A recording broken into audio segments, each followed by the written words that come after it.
The deer was speaking with my voice, not mimicking and not approximating the way parrots approximate. It was speaking the way I speak, my cadence, my slight Oregon drawl, the way I swallow the ends of sentences when I'm afraid. Its mouth moved wrong, jaw working side to side instead of up and down, but the sound that came out was unmistakably mine. "I didn't mean to let it spread," the deer said. It was lying on its side in enclosure 3, one leg splinted, its dark eye fixed on me with an expression no animal should have been able to produce. "The fire. I didn't mean for the trees to burn. You have to believe me." I backed into the hallway. My shoulder hit the wall. I was shaking. An owl on a perch above the door turned its head 270 degrees to watch me leave. When it opened its beak, it said, in my mother's voice, no, in my voice, doing my mother's voice, "You've been carrying that since you were 11, Caleb. Since the camping trip. Since you let the embers go." I ran. Down the corridor, past the wolf enclosures where 7 animals sat in a perfect circle, silent as a photograph, every golden eye tracking me. Past the intake room, where a fox stood on its hind legs against the glass, one paw pressed flat to the window like a child asking to be let out. Past the bear enclosure, empty now, the gate hanging open.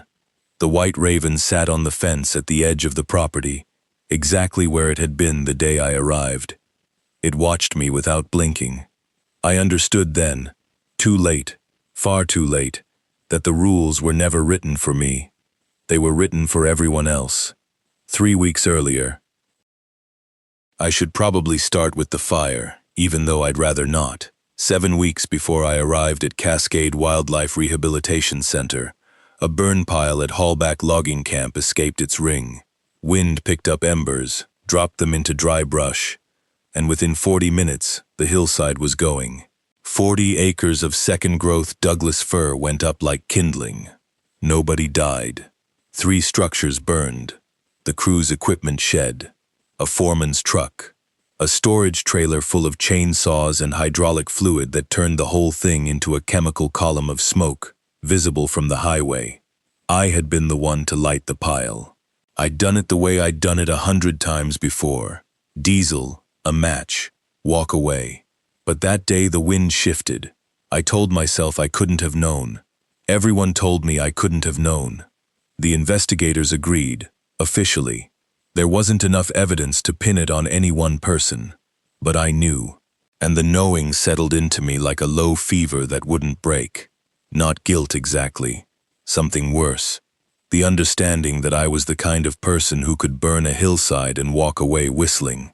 I left Hallback the next week. Drifted south through Central Oregon, picking up odd jobs, hay baling, fence mending, a week restocking a gas station outside Sisters, where the owner looked at me like he could smell smoke on my skin. When I saw the listing, overnight wildlife caretaker, isolated facility, no experience necessary, room and board included, I called the same day. A woman answered. Her voice was clipped, professional. And underneath it, something I couldn't name. Exhaustion, maybe, or the particular flatness of someone who has been alone too long. "You're hired," she said after a 5-minute phone interview.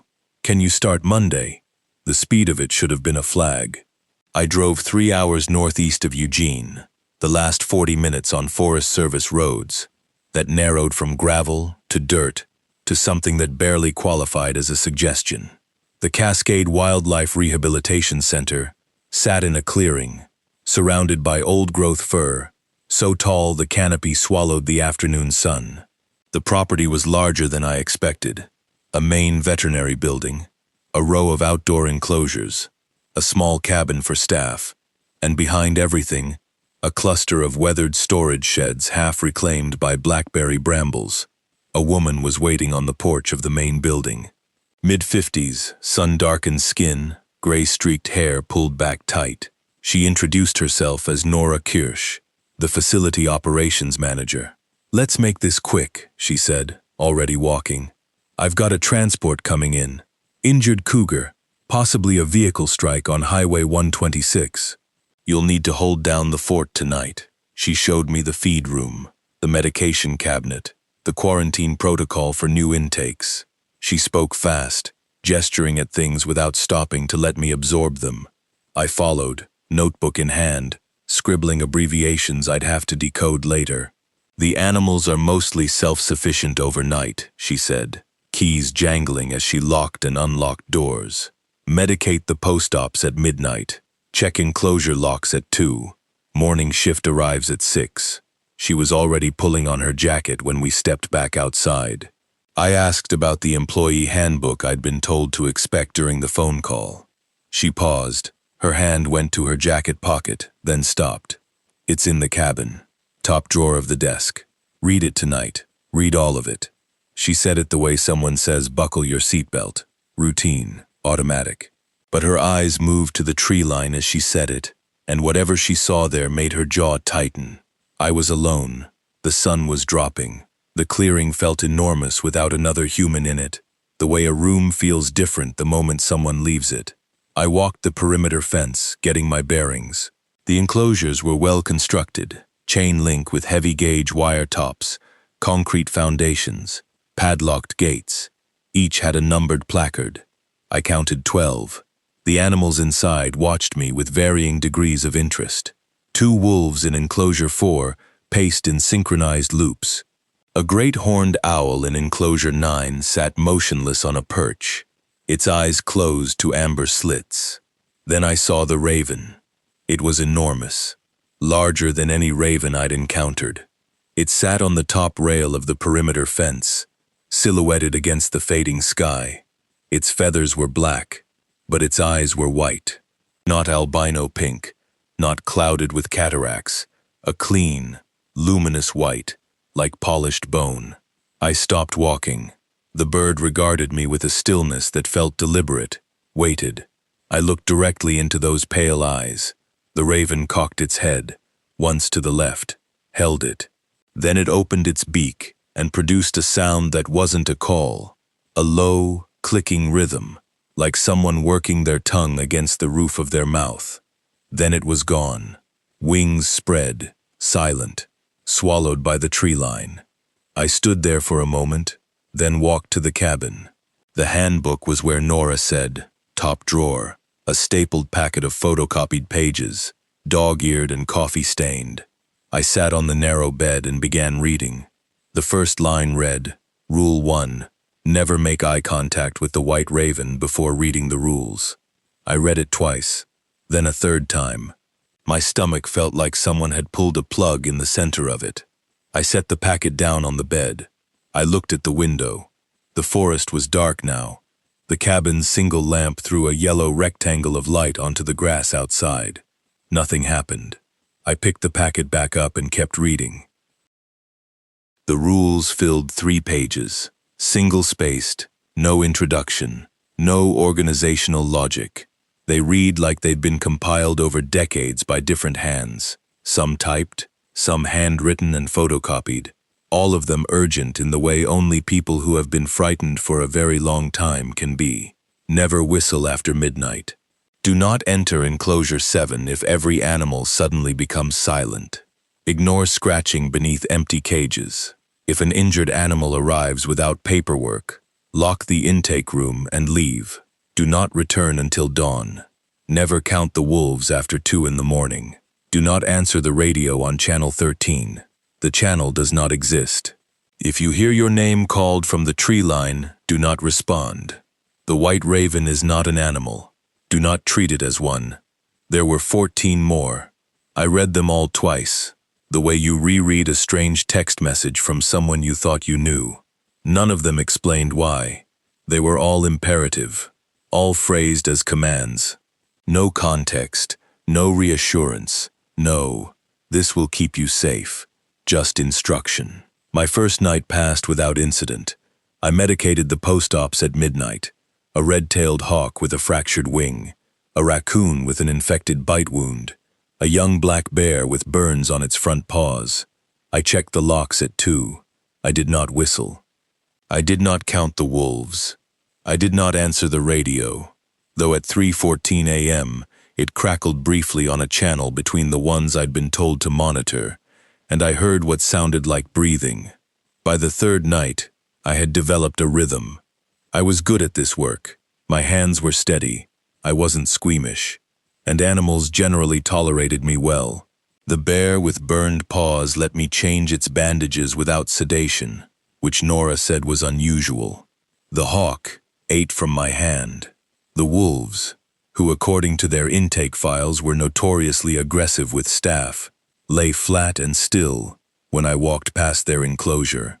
Ears relaxed, tails low. I felt useful. The guilt that had followed me from Hallback was still there, but quieter here. The work was simple and physical. Feed, clean, observe. The forest swallowed everything. Noise, light, the constant internal chatter of a man trying not to think about fire. On the fourth night, I whistled. It was an accident. I was carrying a bag of feed across the yard, and a tune got stuck in my head, something my father used to whistle when he was working on the truck. It came out of me before I realized what I was doing. 2 notes, maybe 3. I stopped cold, the hairs on my arms rising. I checked my watch. 12:47 a.m. The clearing went quiet, not forest quiet, which is never truly silent. The ongoing murmur of insects, wind, small movements in the brush. This was held quiet, the kind of silence that has weight, like every living thing had stopped to listen. I stood frozen in the yard. 5 seconds, 10, 20. Then a long-eared owl glided down from somewhere above me and landed on the feed bag I was carrying. It rode the bag like a falcon on a gloved fist, turning its head to scan the tree line in slow, deliberate arcs. It stayed with me until I reached the feed room, then lifted off and disappeared into the dark. I told myself it was coincidence. The next night, at 2:30 a.m., I counted the wolves. Another accident, or not an accident exactly, but a compulsion. I was checking enclosure 4, shining my flashlight through the chain link, and I started counting without meaning to. 1, 2, 3, 4, 5, 6, 7. Then my light caught a shape at the back of the enclosure. 8. I counted again. 8 wolves. The intake file said 7. I checked the lock. Secure. No digging, no breach. I walked the perimeter of the enclosure. No gap, no hole. I counted a third time. The 8 pairs of eyes reflected my flashlight. The 8th wolf was leaner than the others, its fur darker, and it wore a collar, a leather radio collar with a faded tag. The other 7 were collarless. I went back to the cabin and pulled the wolf intake file. 7 wolves, no collars on any of them. A note in the margin, in handwriting I didn't recognize. Collars removed 2019. Do not replace. The 8th wolf was wearing a collar that had been removed 7 years ago.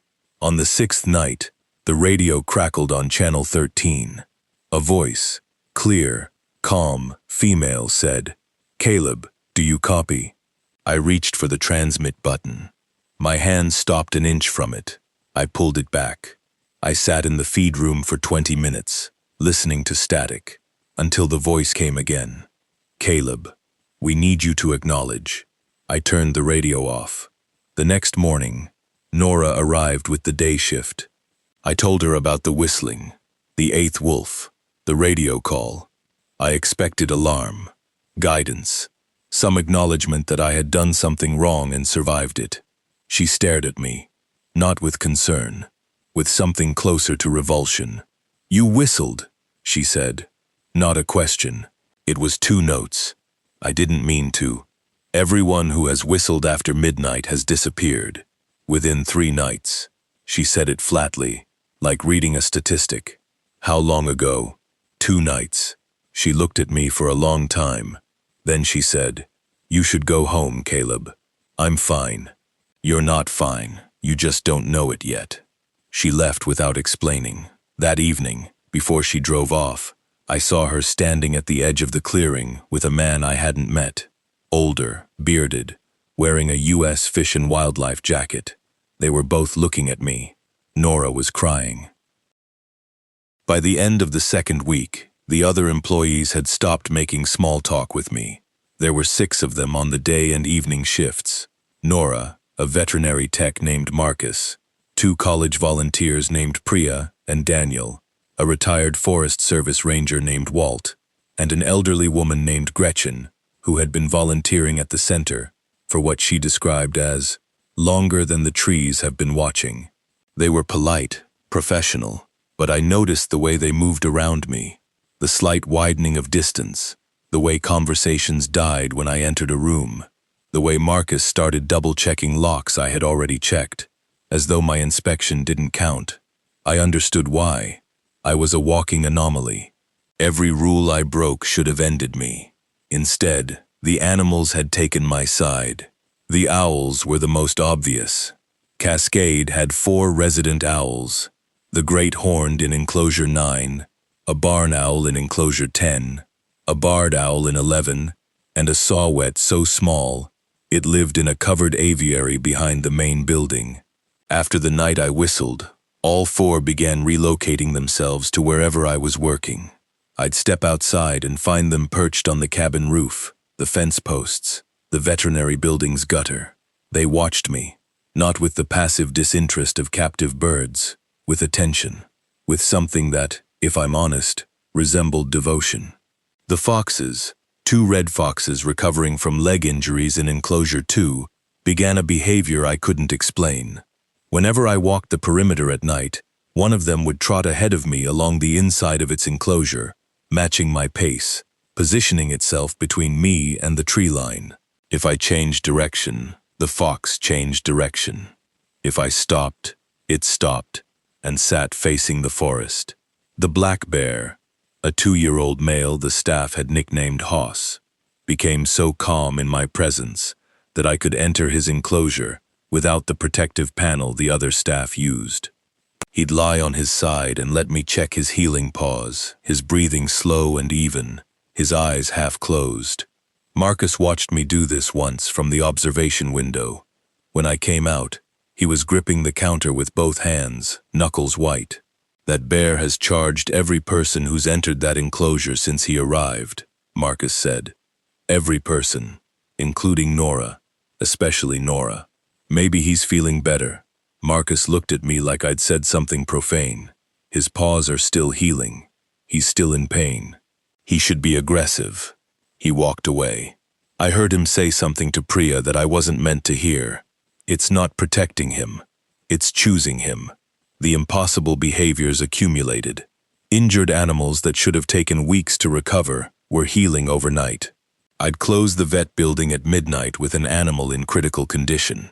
A hawk with a wing fracture held by pins, a fawn with a deep laceration from a cougar attack, and open it at dawn to find the animal standing, alert, the wounds closed to pale lines, as though weeks had passed instead of hours.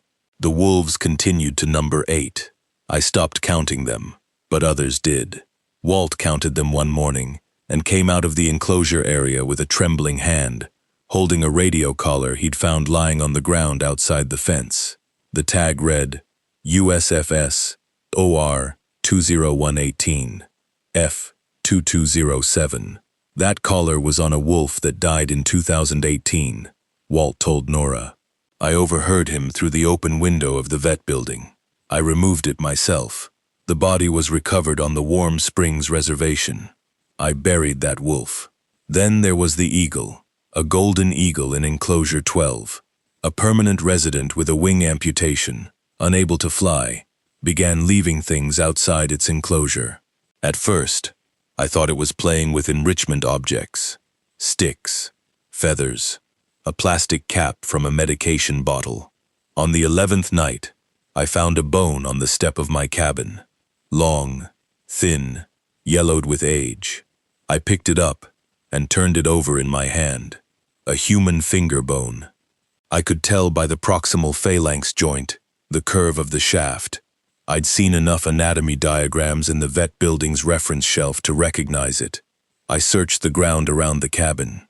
In the grass, tucked against the bottom step, Arranged in a neat row were 6 more bones, a metacarpal, 2 rib fragments, a clavicle piece, a fragment of skull, no larger than a coin, with a smooth curve that matched the parietal plate.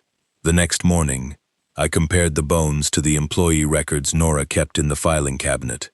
I matched the skull fragment to a dental record, or rather, the absence of one. The fragment corresponded to a cranial suture pattern that, combined with a notation in a personnel file, suggested it belonged to a man named Raymond Aguilar, seasonal caretaker, hired June 2014, disappeared August 2014, no body recovered, case closed, as a probable animal attack. There were 5 more names in the file, 5 more employees who had disappeared over the past 7 decades. No bodies, no closures, just gaps in the payroll, like sentences that end mid-word. I put the bones in a box and sealed it, and put it in the bottom drawer of the desk and tried to sleep. I dreamed of the eagle dropping them one by one from its beak, placing them on the step with the care of someone setting a table. On the 13th night, I was sitting on the cabin porch at dusk, watching the tree line. Gretchen appeared, walking slowly from the direction of the storage sheds. She sat down in the chair beside mine without asking. She smelled like soil and mothballs. "You're different," she said. "I know." "No." She shook her head. "You don't know.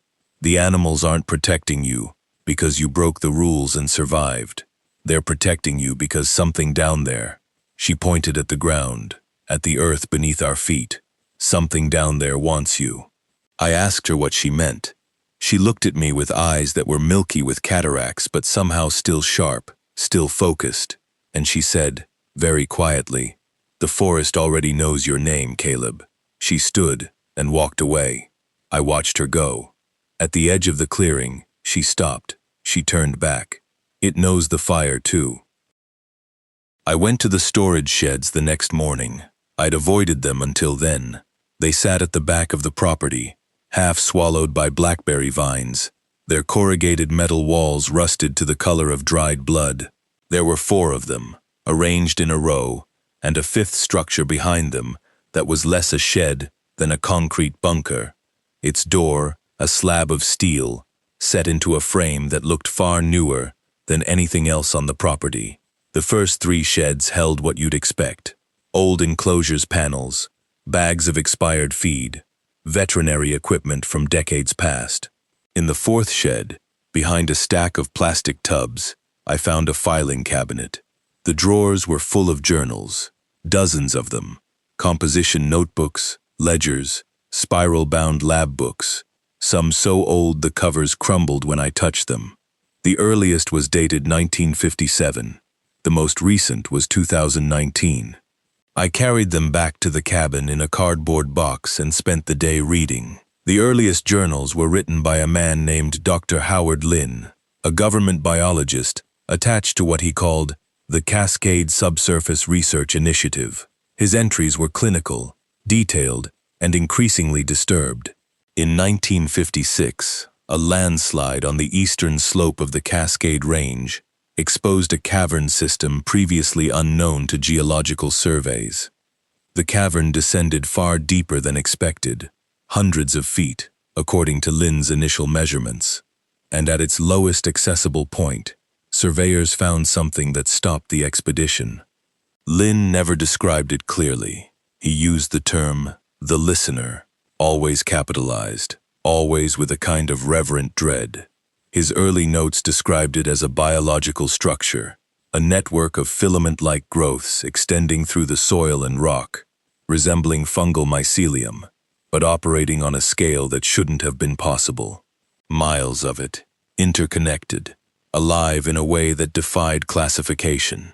"It does not move," Lynn wrote in an entry dated March 1958. "It does not hunt. It does not display any behavior we would recognize as predatory. It watches. I use the word carefully. It watches the animals that enter the cavern, bats mostly, and rodents. And over a period of weeks, the animals begin to change. The changes were behavioral, Bats that had been solitary began gathering in organized clusters. Rodents built structures, not nests, but arrangements of stones and sticks that Lynn described as deliberate, almost architectural. A cougar that had fallen into the cavern through a surface collapse was recovered 6 weeks later by a survey team. The cougar was calm. It did not resist handling. It followed the team out of the cavern like a dog on a heel. It learned from them, Lynn wrote, or they learned from it. I am no longer certain which direction the learning flows. By 1959, the entries shifted tone. Lynn's clinical language began to crack. He reported that staff at the research station, a small compound built above the cavern entrance, were exhibiting behavioral changes. A technician named Foulds began waking at 3 a.m. and walking to the cavern entrance, standing there for hours, unresponsive. A surveyor named Chavez stopped speaking English and began communicating only in a series of clicks and tonal sounds that Lynn couldn't identify as any known language. People are behaving like animals, Lynn wrote, not in the pejorative sense, in the literal sense. Chavez nests, Foulds paces. Another staff member, Kowalski, has begun hoarding food in a manner identical to the caching behavior of the rodents in the cavern. I do not know if this is contagion, suggestion, or something else entirely. I know that 3 people are missing. I know that the search teams found nothing. I know that the animals in the cavern were calm during every search, as though they knew there was nothing to find. The government shut down the research station in 1960. The cavern entrance was sealed, the compound was decommissioned, and then, in 1971, the Cascade Wildlife Rehabilitation Center was built on the same site. The journals from the 1970s onward were written by center staff, not scientists, but caretakers, volunteers, veterinarians. Their tone was different, less clinical, more desperate.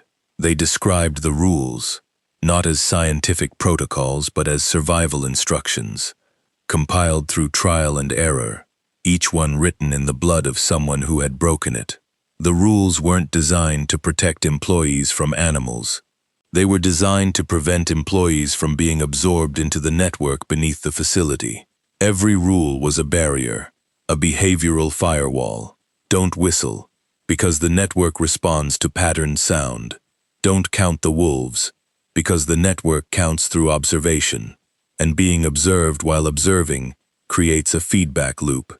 Don't make eye contact with the white raven, because the raven is a node, a surface extension of the network, and direct eye contact before the rules are known allows the network to read a human mind before that mind has learned to protect itself. I read the last journal, dated 2019. It was written in Nora's handwriting. New caretaker starting Monday. I will not be here for orientation. I cannot do it again. I cannot watch another one go. The last one, Travis. He lasted 9 nights. He followed every rule. He was perfect. And on the 9th night, the wolves sang his name, and he walked into the forest and did not come back. I don't know why the rules failed. I don't know if they were ever enough. I only know that the thing beneath us is growing, and it is patient, and it has never stopped listening. I closed the journal. I sat in the cabin with the box of notebooks around me, and I felt the floor beneath my feet differently. Not solid, not earth. A membrane, something thin, stretched over something vast. I understood why the center existed. Animals arrived constantly, injured, displaced, transported from across the state. Each one was a fresh neural pathway, a new memory for the network to inhabit. The rehabilitation center wasn't a hospital. It was a feeding tube. I found the entrance behind the 5th shed, the concrete bunker. The steel door was locked with a padlock, but the frame had been installed hastily, and the concrete around the bolts was cracked. I pried it open with a crowbar from the maintenance shed. Stairs, concrete, descending. The air that rose from below was warm and organic, the smell of wet earth, and something sweeter, something that reminded me of the way a forest smells after rain. multiplied by 1,000. A low vibration came up through the handrail, so subtle I might have imagined it. I descended. The stairs ended in a corridor lined with old industrial lighting, fixtures that shouldn't have still worked but did, their glow amber and uneven. The corridor opened into a room that had been a laboratory once. Examination tables, filing cabinets, a cot with a wool blanket folded at the foot. Someone was living here. I told Nora not to hire anyone. The voice came from behind me.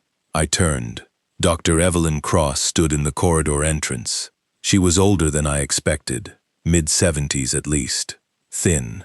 Her white hair was cut short and practical. She wore a canvas jacket over a flannel shirt, and her boots were muddied.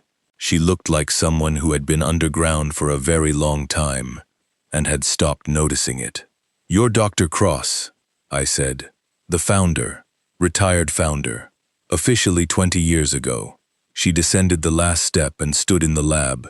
She was shorter than me by several inches, but the way she held herself made the space feel like hers.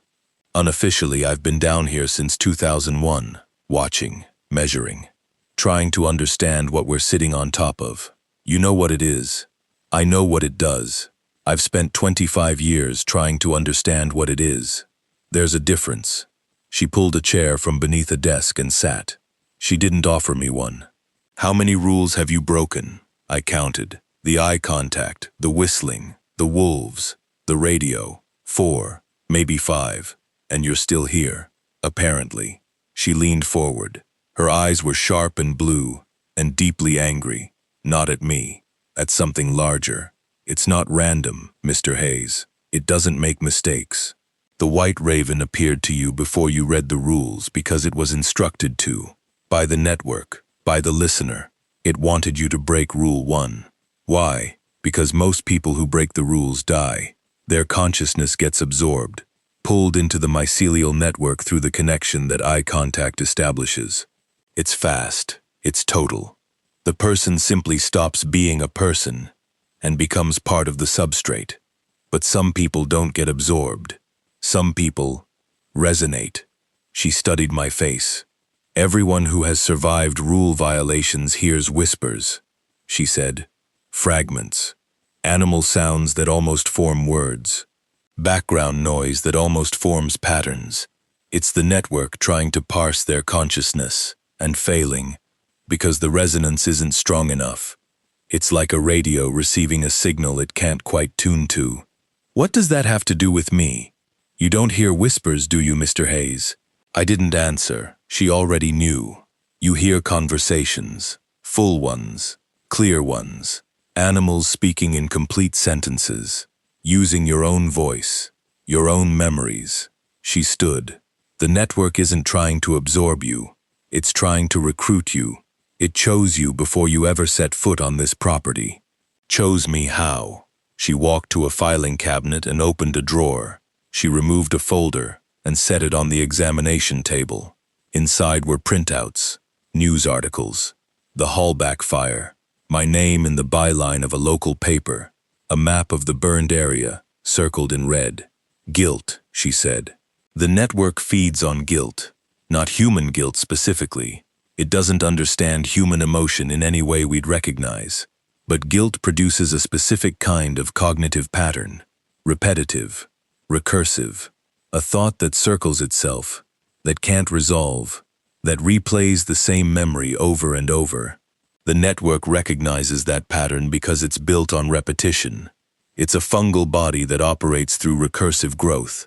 Guilt is the human equivalent of mycelial extension, a thought that keeps spreading inward, colonizing its own territory." She looked at me with something that was not sympathy, something colder. "You carry enough guilt to hear it clearly, Mr. Hayes. The fire, the trees, whatever else you're carrying. And I can see there's more. There's always more.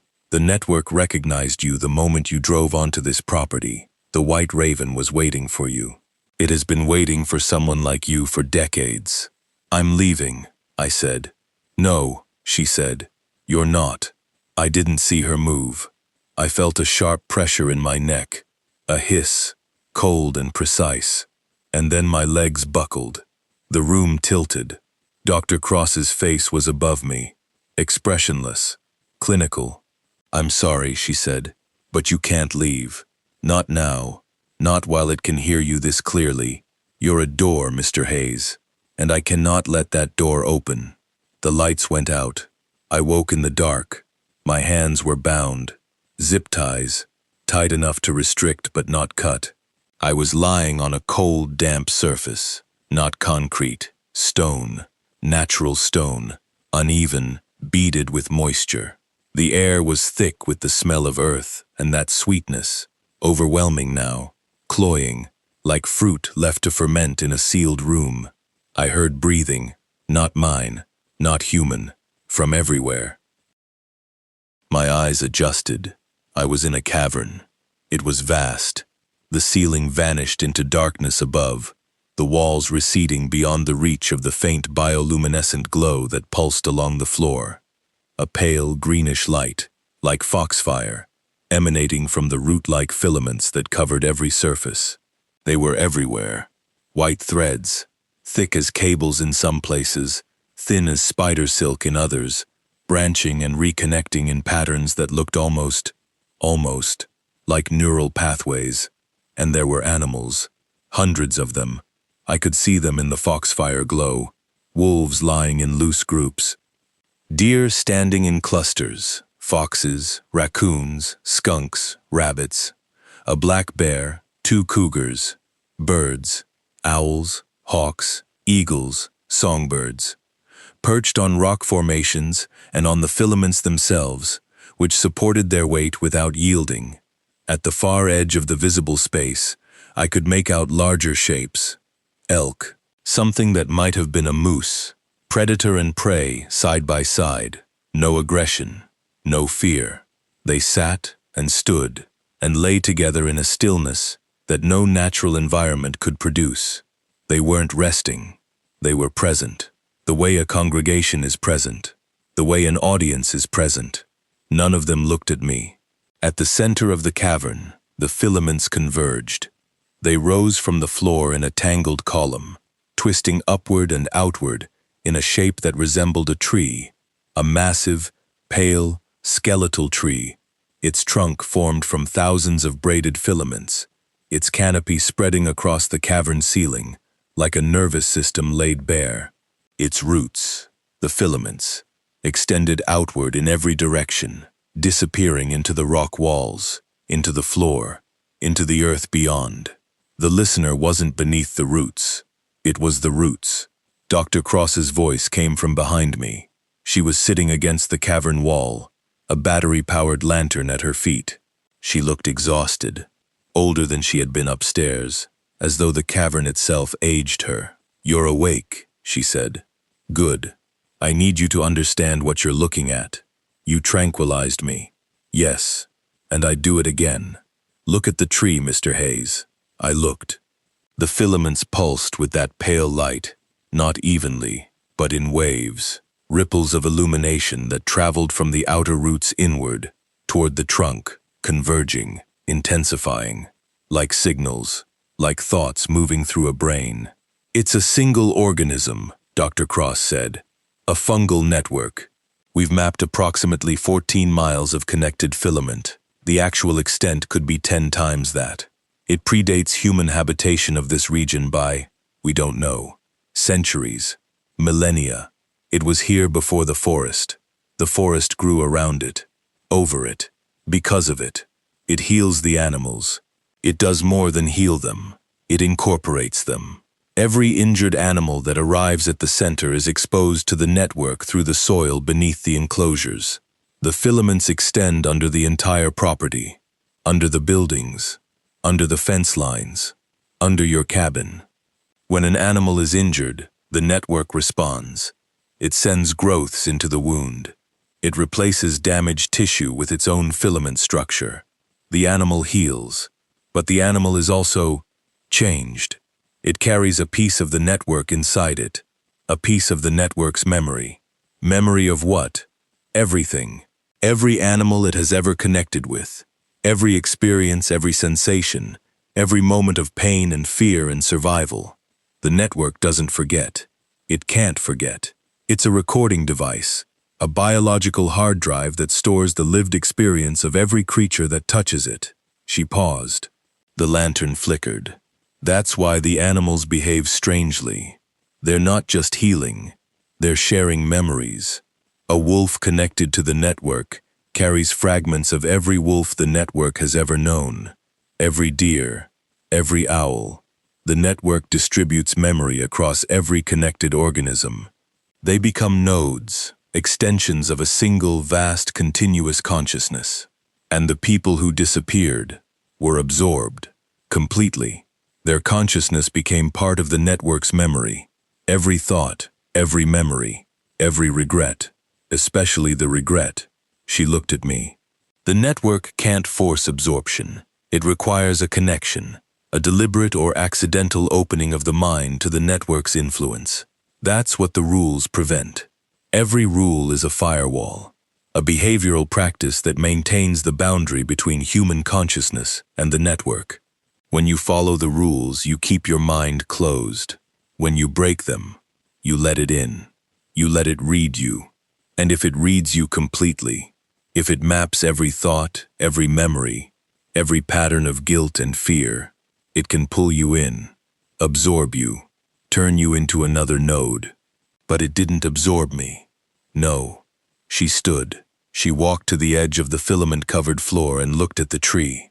It did something worse. It let you keep your mind. It let you stay you. Because it doesn't want to absorb you, Caleb. It wants you to come willingly. The animals stirred, not physically. There was no movement, no sound. But something shifted in the quality of their attention. The wolves' ears turned. The deer raised their heads. The owls opened their eyes. They were listening. The rules were never meant to protect you, Dr. Cross said. They were meant to keep you out, to keep your mind separate, to prevent the network from understanding human consciousness well enough to replicate it. Every person who has been absorbed has taught it something. How to think in language, how to remember in narrative, how to want. She turned to me. You've broken 5 rules. The network has mapped your guilt, your memories, your patterns of thought.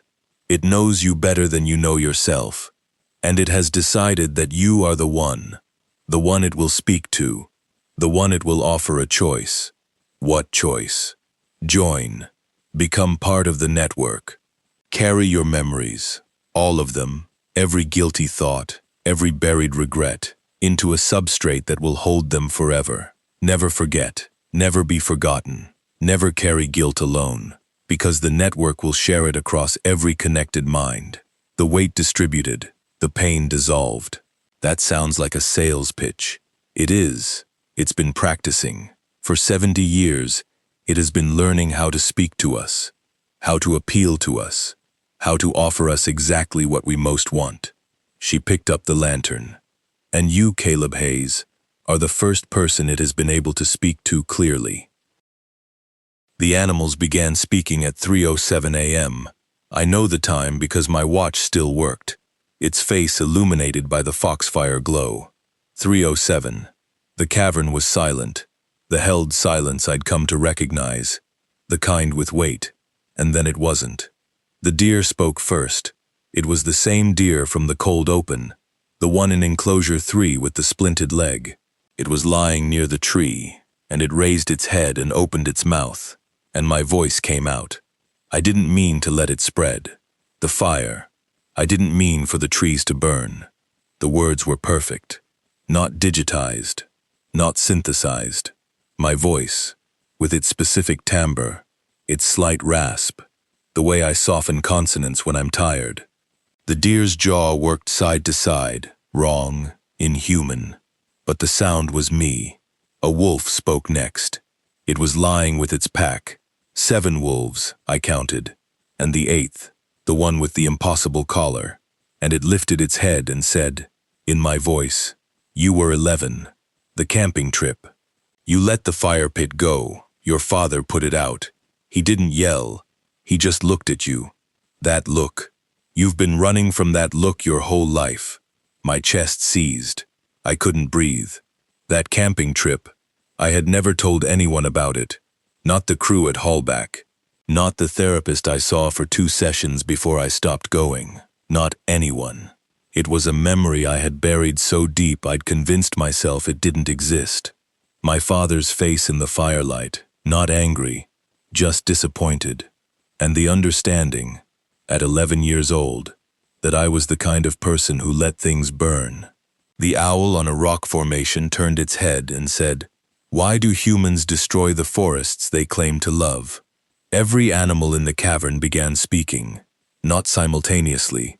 There was a rhythm to it, a cadence, as though they were taking turns, as though the network was sorting through memories and assigning them to different mouths. A fox said, "You drove past the smoke for 3 miles before you called it in. 3 miles. You were deciding whether to run." A raccoon said, "The foreman's truck. You liked the foreman. You didn't want him to lose his truck, but you didn't call fast enough." A cougar, lying flat on a ledge above, said, "You think guilt is punishment. It isn't. It's a door. You've been standing in front of it for 21 years, and through all of it, every word, every memory, every accusation and observation, the same thread ran clear. These weren't my thoughts being echoed. They were my buried thoughts, the ones I refused to think, the ones I distracted myself from with work, with isolation, with the constant low hum of movement that kept me from sitting still long enough to feel anything. The network wasn't reading my mind. It was remembering what I had buried, every guilty thought I had ever suppressed, every moment of cowardice, every evasion, every time I had looked away from my own reflection because I couldn't bear what I saw. The network had excavated them, pulled them up from wherever I had buried them, the way its filaments pulled nutrients from the soil. It held them all, arranged them, presented them back to me with the care of a museum curator. The white raven descended from somewhere above. It landed on a rock formation 5 feet from me. Its white eyes were luminous in the foxfire glow. It cocked its head, once to the left, the same motion from that first day, and opened its beak. My voice came out, but different this time, softer, almost gentle. "You don't have to carry it anymore, Caleb. The fire, the trees, the look on your father's face, the 3 miles of road where you almost kept driving. You can set it down, all of it. Join us. The forest will hold it for you. Every memory, every regret, every moment of pain.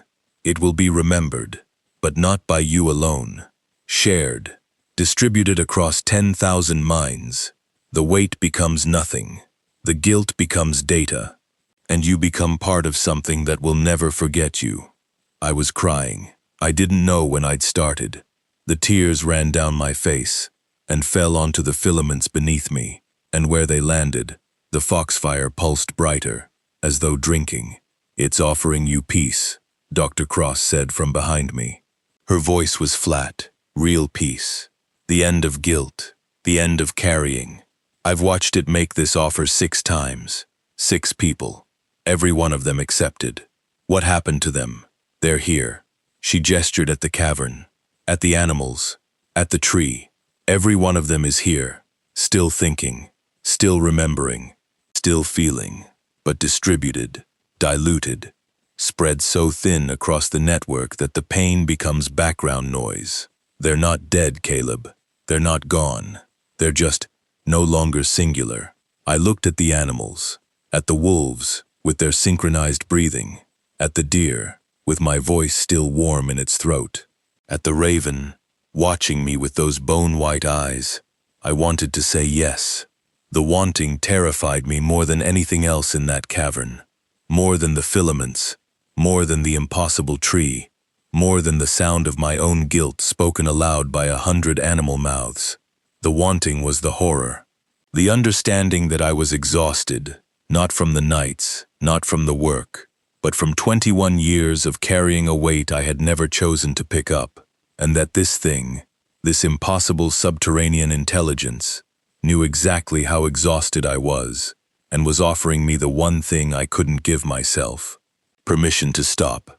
"No," I said. The raven tilted its head. No, I said again, louder. I don't want to stop carrying it. That's the point. The guilt is mine. The fire is mine. The 3 miles are mine.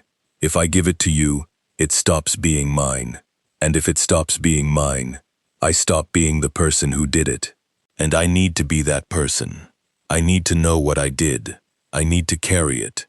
Not because I deserve to suffer, because it's the only thing that keeps me honest. The cavern shifted. The animal's attention sharpened. The filaments pulsed faster, the light cycling through patterns I couldn't parse. The white raven opened its beak again, but this time, no words came. A low clicking sound, the same one I'd heard that first day, filled the cavern. It was confused. For the first time in 70 years, someone had refused, and it didn't know what to do with that. Dr. Cross moved fast. She was at my side before the clicking faded, cutting my zip ties with a folding knife. Her hands were steady. Her face was not. We have to destroy it, she said. Now, while it's processing. It's never been refused. It's never had to recompute. We have minutes, maybe less, before it adapts. Destroy it how? Fire. The filaments are organic. They burn. I've had containers of accelerator staged in the corridor for years waiting for an opportunity. We pour it through the root channels, light it at multiple points, and the network burns from the inside out. The animals, I said. Hundreds of animals are connected to it. If you burn the network, they die. Yes, every connected animal dies. The wolves, the deer, the owls, everything that carries a piece of the network inside it. It will be thousands, maybe more. Every rehabilitated animal we've released over the past 50 years that still carries filament growths in its tissues. No, she stared at me. No? There's another way. You said it learns through observation, through connection. Every rule is a firewall, a way of keeping human consciousness separate from the network. But what happens if the firewalls all go down at once? Not for one person, for everything. Every animal, every connection, every node in the network simultaneously. I don't follow. The network operates by maintaining individual connections. It reads one mind at a time. It speaks through one animal at a time. It's powerful because it's organized. But what if it couldn't organize? What if every connected mind opened at once? Every animal's consciousness flooding the network simultaneously.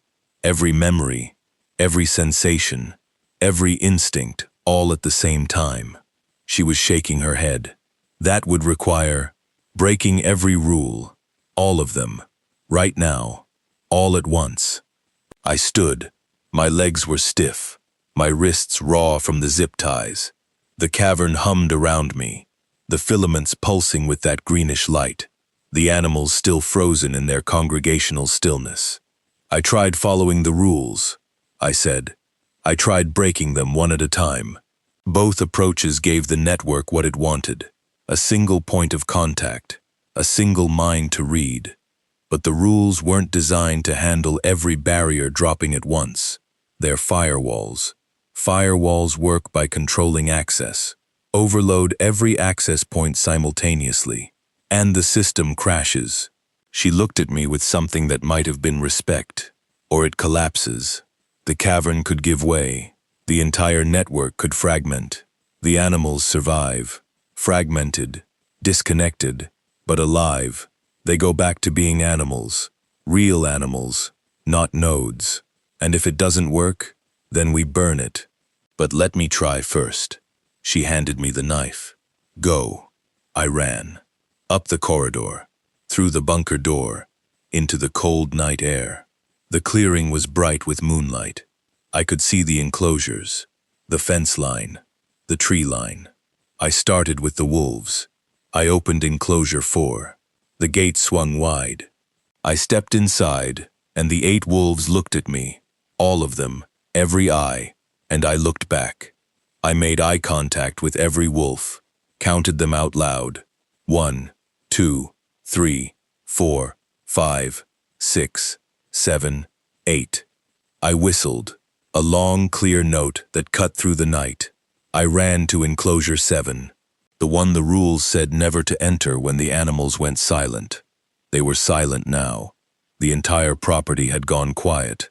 That held, weighted silence. I opened the gate and walked in. The enclosure was empty, or should have been. In the corner, barely visible in the moonlight, was a shape. Not an animal, a depression in the earth, like something had been lying there for a very long time.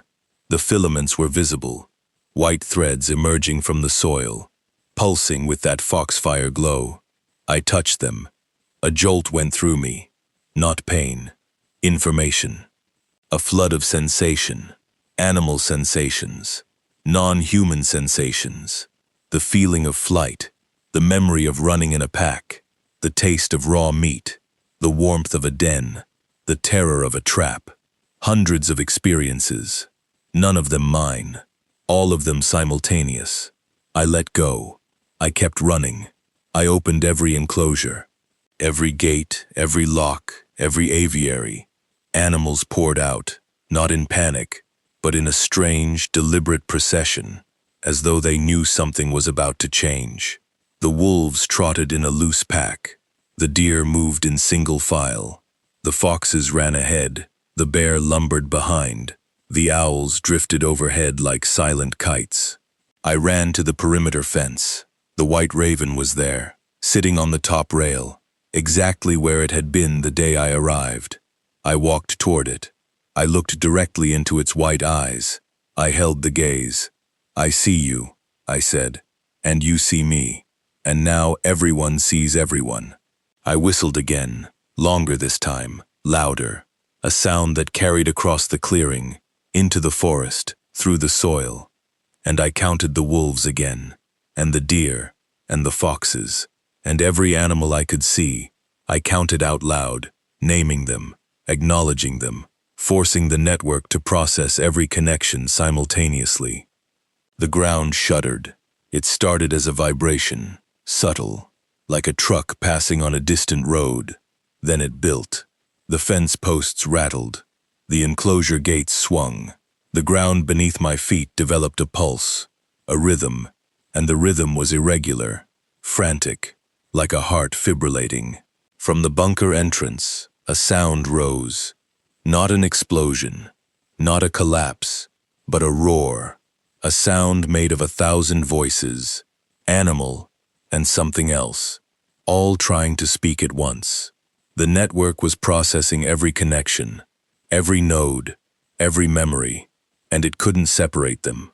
The firewalls were down. Every mind was open. Every consciousness was flooding the system at once. The ground split, not dramatically, not a chasm, not a crater, a crack, thin and precise, running from the bunker entrance to the center of the clearing, bisecting the property. Foxfire light blazed from the crack, bright, blinding, and then went dark. The vibration peaked, held, and then, like a breath released, everything went still. The animals scattered, not in coordinated processions anymore, in genuine animal panic. The wolves bolted for the tree line. The deer crashed through the underbrush. The owls vanished into the dark. The bear crashed through the eastern fence and was gone. The white raven was no longer on the fence. I found Dr. Cross at the bunker entrance. She was on her knees, staring at the collapsed corridor. The stairs buckled, the concrete fractured, the passage sealed by fallen earth and stone. The smell of soil and that sweetness were gone. The air smelled like ordinary forest, pine, damp bark, cold mineral earth. "It's quiet," she said. She sounded stunned. "I can't hear it. For the first time in 25 years, I can't hear anything." I helped her stand. We walked to the cabin. Behind us, the crack in the earth pulsed once, a faint green glow, and went dark for the last time. 2 days later, a geological survey team arrived. They attributed the ground fracture to a minor seismic event. Magnitude 3.2, uncommon, but not unprecedented for the Eastern Cascades. The structural damage to the facility was deemed irreparable. Cascade Wildlife Rehabilitation Center was permanently decommissioned. The animals were never found, not one. The survey team noted the empty enclosures in their report and attributed it to the ground disturbance releasing the animals before the team's arrival. Dr. Cross disappeared. Her living quarters beneath the facility were buried. I didn't report them. I didn't report her. I told the investigators what they needed to hear. Seismic event, structural damage, animals escaped, no injuries. They wrote it down and moved on.